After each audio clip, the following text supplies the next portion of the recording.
This is the Lone Creator YouTube. We hope this video helps.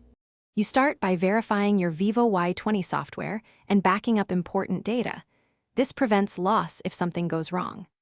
Once done, enable developer options and allow installation from your file manager so you can sideload an emoji package.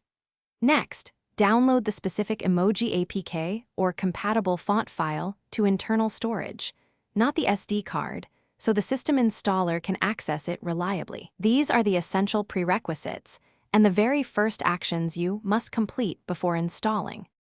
Now locate the downloaded APK or font with your file manager and tap to install. If it's an APK, follow prompts to grant install permissions. If the change requires replacing a system font file, you must use a custom recovery or root-level file explorer. This step modifies the system fonts folder, so proceed carefully. After installation or file replacement, grant any runtime permissions the package requests. Then reboot the phone so the OS scans and registers the new emoji assets. That registers them for keyboard and app use.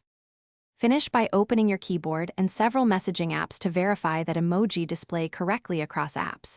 Test both composing and received messages. If some icons are missing or look wrong, clear the affected app's cache, reinstall your keyboard, or reapply the emoji package and reboot again.